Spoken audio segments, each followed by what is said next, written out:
week's ACCP Emergency Medicine PRN Journal Club presentation. I'm your host, Christian Kroll, an emergency medicine and ICU pharmacist at the University of Iowa Hospital and Clinics. To view this recorded presentation, head to our YouTube channel at youtube.com/ACCP-EMED-PRN. And for PRN members, slides can be found under the Business Documents section on the ACCP Emergency Medicine PRN website. For our first presenter today, we have Bailey Hyland. She is a PGY2 emergency medicine resident at Scripps Mercy Hospital, and she's going to be presenting on post-exposure doxycycline to prevent bacterial sexually transmitted infections. I wanted to start off with some background on bacterial sexually transmitted infections. So the CDC in 2021 did this surveillance study where they found that of all the patients who were tested for gonorrhea in 2021 at these particular STI clinics that they looked at, about 23% of the men who have sex with men who were tested were positive. And this is compared to only 12% of men who have sex with women only, and only 6% of women. And we see actually a similar trend in the syphilis cases that were recorded in the same year in 2021. So about 31% of the cases of primary and secondary syphilis occurred in men who have sex with men only, compared to only 23% of women and 21% of men who have sex with men. So men who have sex with men are ultimately at a risk of higher rates of bacterial STIs. And a recent systematic review and meta-analysis from 2021 also found that men who have sex with men who are infected with bacterial STIs are actually 2 times more likely to acquire HIV. And next, I just wanted to review some of the potential consequences that can occur with our bacterial STIs, which include epididymitis, conjunctivitis, disseminated gonococcal infection, and then, of course, our neuro, ocular, and otosyphilis. And I'm sure we're all very familiar with the recommended regimens for each of these bacterial STIs, but just in case you need a refresher, we'll typically use the doxycycline 100 milligrams BID for 7 days for chlamydia, ceftriaxone either 500 milligrams or 1,000 milligrams, depending on the patient's weight and assuming no other complications. And then for our early syphilis will be penicillin G-benzathine, 2.4 million units times 1, or times 3 if it's tertiary or late latent. And next, I wanted to introduce you to an important background study that's commonly referred to as the IPERGAY study. This was an open label randomized extension of a trial in France. It included more than 200 men who were having condomless sex with men and who were also using pre-exposure prophylaxis or PrEP for HIV, TDF, and emtricitabine. And in this study, they were randomized 1-to-1 to doxycycline 200 milligrams times 1 within 24 hours after the condomless sex. However, if patients forgot to take it within the 24 hours, they were encouraged to take it up to 72 hours after condomless sex, or they could be randomized to the standard care group. One thing I do want to point out in this study is that doxycycline was supplied as 100 milligram tablets, and the maximum was 6 pills per week or 3 doses per week. So they were restricted in this study to 3 doses per week. Their primary outcome was occurrence of a first bacterial STI, which only included gonorrhea, chlamydia, and syphilis during the 10-month follow-up period. And essentially, they found that the occurrence of a first STI was decreased by about 47% in the doxycycline PEP group compared to the no PEP group. And this was primarily driven by decreases in syphilis and chlamydia.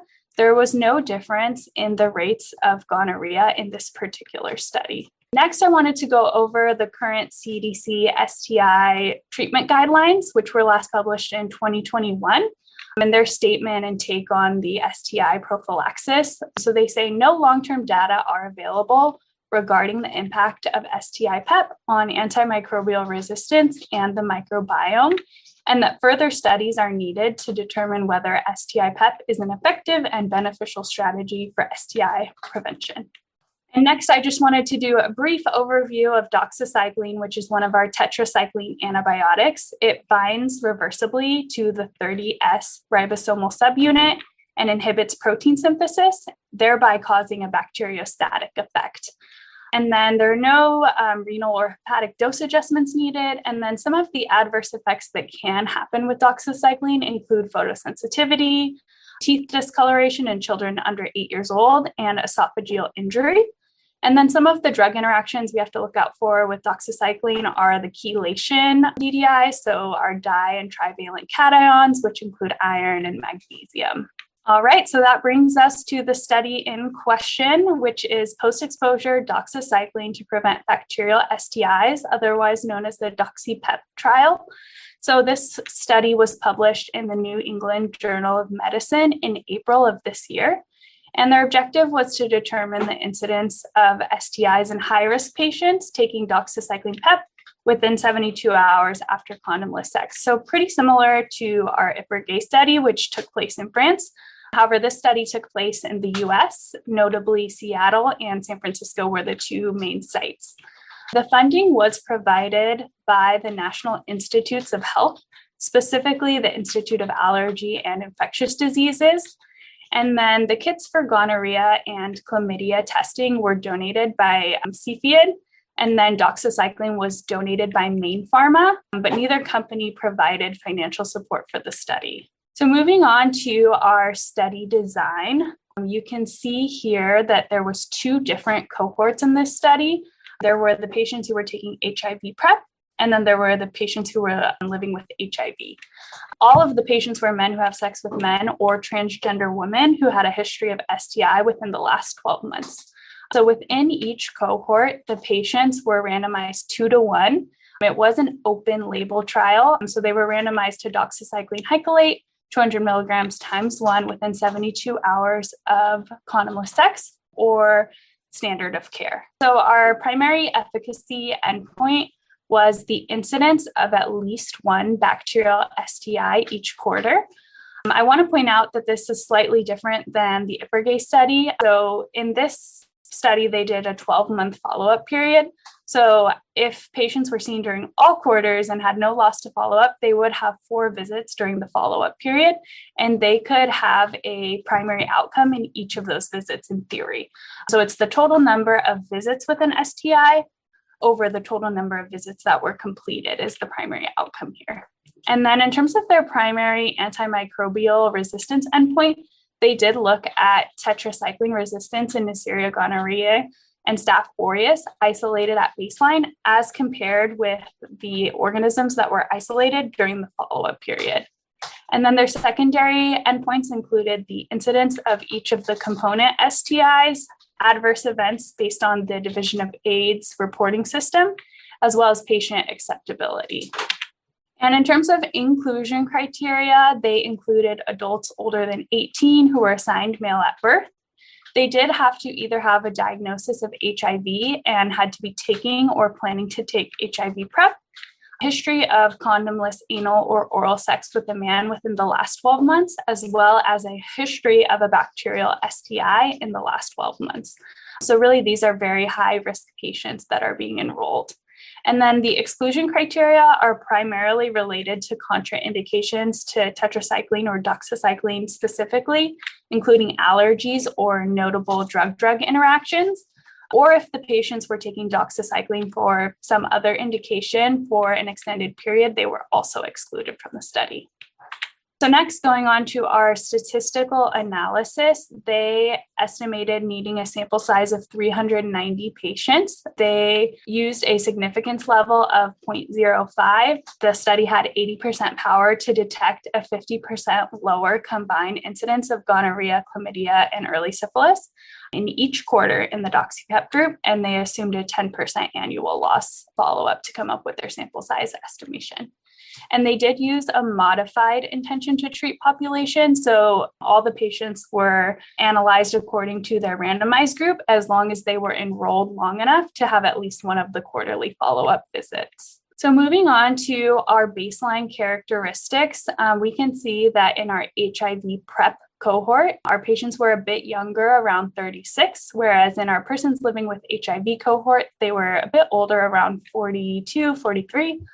The race of the patients was around 60 to 70% white. there was a higher percentage of Black patients included in the persons living with HIV cohort at around 13%. And then we did have around 30% of patients identifying as Hispanic or Latino in both cohorts. And then in terms of gender identity, primarily the gender identity of patients included was men. However, there were about 4% transgender women who were included. And then in the next line, you'll see that our patients had about 30% of patients who had an STI at baseline. So, during their enrollment and visit, they actually checked them for STIs at that time and treated them as appropriate. But about a third had already had a bacterial STI at that visit. And you can see here the breakdown of each of the included bacterial STIs, primarily gonorrhea, although we do see a lot of chlamydia as well. And around 40% of patients actually had 2 or more STIs in the past 12 months. So even though they were only required to have 1 to be included, some had 2, a pretty high percentage had 2. And then you can see here that our annual income, patients were pretty widely distributed across the range that we looked at, with 15 to 30% having less than $20,000 in annual income, and anywhere between 13 and 36% having an income greater than $75,000. So that brings us to our results. We're going to be starting off with the PrEP cohort. So you can see here the primary analysis for any STI that the relative risk for developing an STI was reduced by around 67%. So this is the number, I'm just going to remind you, is the number of quarterly visits with the event out of total number of visits. So the relative risk was 67% reduced to have an event at one of these quarterly visits. And this brings our absolute risk reduction to about 20%. And you can see that in our PrEP cohort, the gonorrhea, chlamydia, and syphilis rates were all statistically significant. So all of these STIs were reduced with this intervention. And they did do some subgroup analyses related to age and how many STIs they had had in the previous month, and the results held in the subgroup analyses in the PrEP cohort. And then moving on to the persons living with HIV cohort, we can see that we also had a reduction of around 62% in the relative risk for any STI. And then it's about an 18% absolute risk reduction between the doxycycline group and the standard of care group. One thing I did want to point out with the persons living with HIV cohort is that syphilis was actually not significant. It was primarily driven by chlamydia and gonorrhea in this particular cohort. And then we also see some differences in this cohort related to age. So our patients who were less than 30 did not meet statistical significance. And then our subgroup of patients who only had 1 STI in the past 12 months also did not meet statistical significance. So next, I wanted to talk about adherence, which is always really important whenever we're considering trials that look at, patients taking medications on their own accord. So in this study, they use these computerized surveys to ask patients, how often are you actually taking the doxycycline within 72 hours of condomless sex? And they found that 86% of patients reported consistently taking their doxycycline, which was defined by a response on the survey as always or often. And then 71% of those patients 71% of the total patients, report never missing DoxyPEP after condomless sex. And then in terms of acceptability, 86% of patients who were in the doxycycline arms reported that taking DoxyPEP was acceptable or very acceptable to them. And moving on to the adverse effects, they use the Division of AIDS table for grading of adverse events. And in case you're not familiar, grade 1 is mild event, whereas grade 5 would indicate death. And they do have one of these charts essentially for each body system. So like cardiovascular system, they would have examples of what would constitute a mild event versus death. So in terms of what they found to be related to doxycycline in this study, they did have one grade 2 lab abnormality, which was transaminitis. And then they had 5 grade 3 events, which included 3 episodes of diarrhea and 2 episodes of headaches or migraines. And they didn't find any serious adverse effects in this trial. And they did have a discontinuation rate of 2%, which was primarily related to either unacceptable adverse events or patient preference. So moving on to the results from antimicrobial resistance, which I think are the most difficult to understand in this study. We're going to start by looking at the Neisseria gonorrhoeae resistance rates. Something I want to start off with is gonorrhea is something that is very difficult to culture. So a lot of the times, we try to culture these organisms and they don't grow out. So that's something to keep in mind here. So we'll start off by looking at this baseline column. So as you can see, the left-hand y-axis, we only had about 15% of the baseline gonorrhea cultures available. This was twofold, like I said, due to difficulty with culturing the organisms.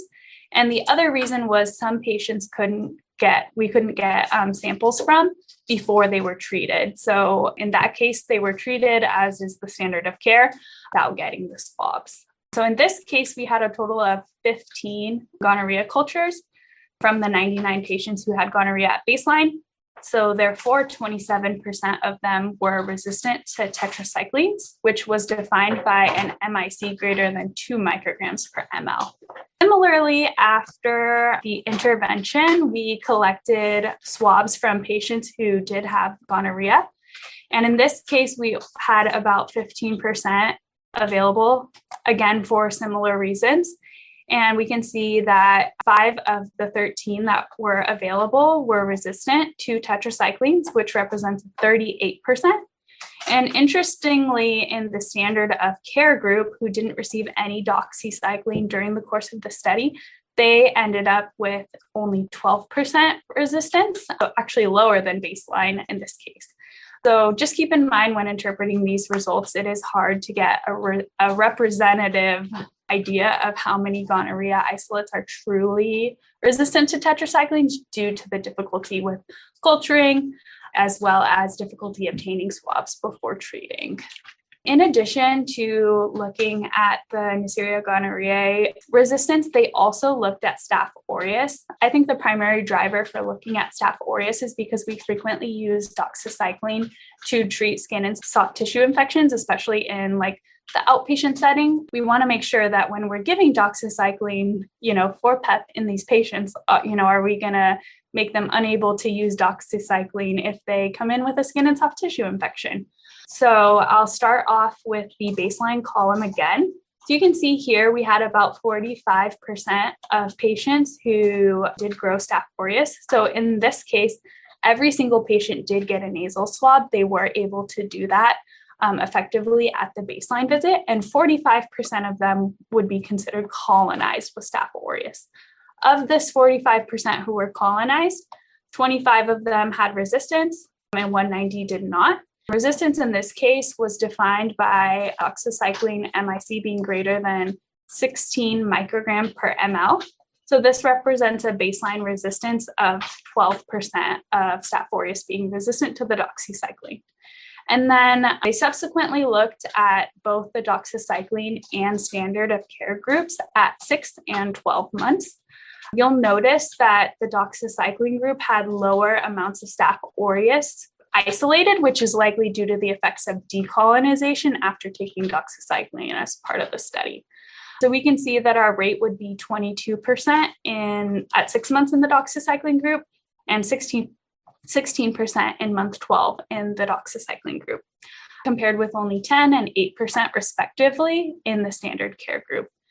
So I think the main thing with interpreting these antimicrobial resistance results is that decolonization really affects your denominator in this case, because you have less patients in the doxycycline group who actually have Staph aureus isolated. So if you were to take the number with resistance divided by the overall number of patients included, you'll find that the resistance rate in doxycycline group was around 5%, compared with only 4% in the standard of care group. So even though these results do seem higher, you do kind of have to take it with somewhat of a grain of salt due to the decontamination effect. So in the end of this study, the authors concluded that the effectiveness data provide evidence for DoxyPEP as an effective STI prevention intervention for men who have sex with men with recent STIs and ongoing condomless sex, regardless of their HIV serostatus. And based on our absolute risk reduction of approximately 20%, you can see that we get a number needed to treat of only about 5. So moving into the strengths and limitations of this study, strengths are that they enrolled an economically, ethnically, and racially diverse patient population.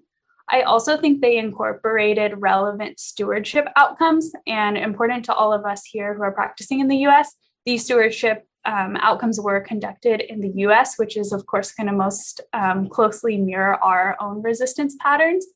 And then in terms of limitations, it was an open label trial. So the authors do kind of talk about this in their discussion. They kind of like the open label nature of the trial because they're saying kind of like, oh, we're seeing the net effect of the doxycycline plus any changes in sexual behavior that are due to patients like maybe more actively thinking about their condomless sex encounters. But I think this does take away a little bit from, knowing whether any behavioral differences are contributing to the difference that's seen in the doxycycline group. In addition, they had low enrollment of transgender women at only 4% compared to, greater than 95% of the included patients identified as men who have sex with men.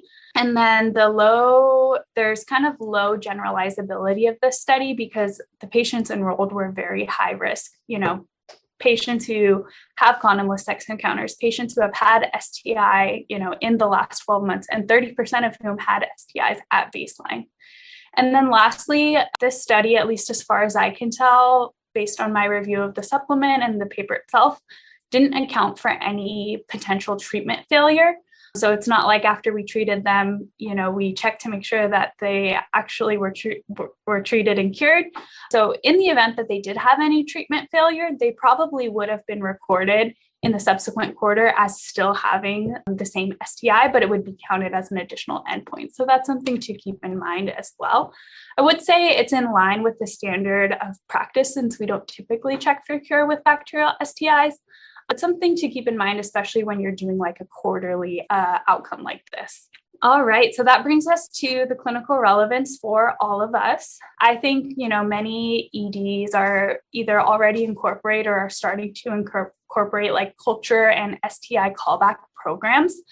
And I think that DoxyPEP is something that we should consider offering to high-risk men who have sex with men as part of these protocols. Of course, this is a shared decision-making approach. So, getting a good sexual history from your patients, determining, are these actually high risk men who have sex with men or transgender women that should be considered, or, for patients who are lower risk or, different sexual orientations, they might not be supported by this data. So try to avoid generalizing this to those patients.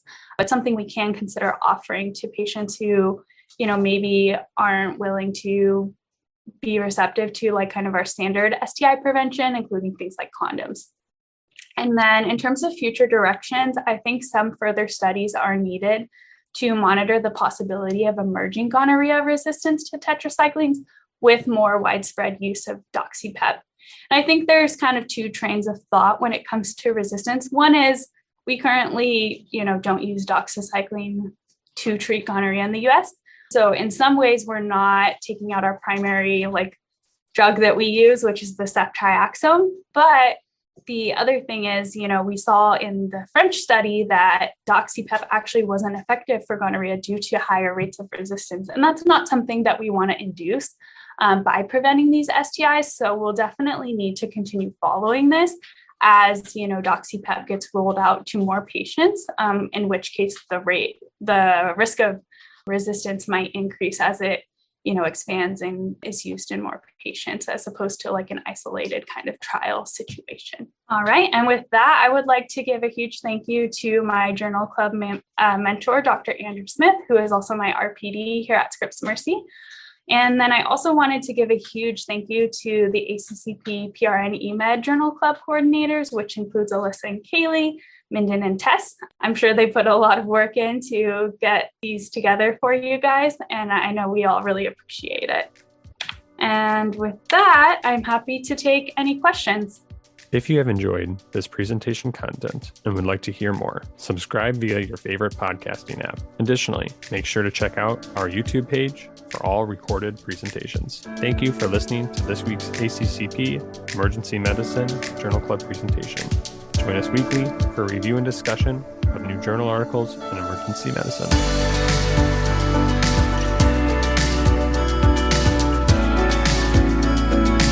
This podcast provides general information only and does not offer individualized medical or professional healthcare services, including pharmaceutical advice.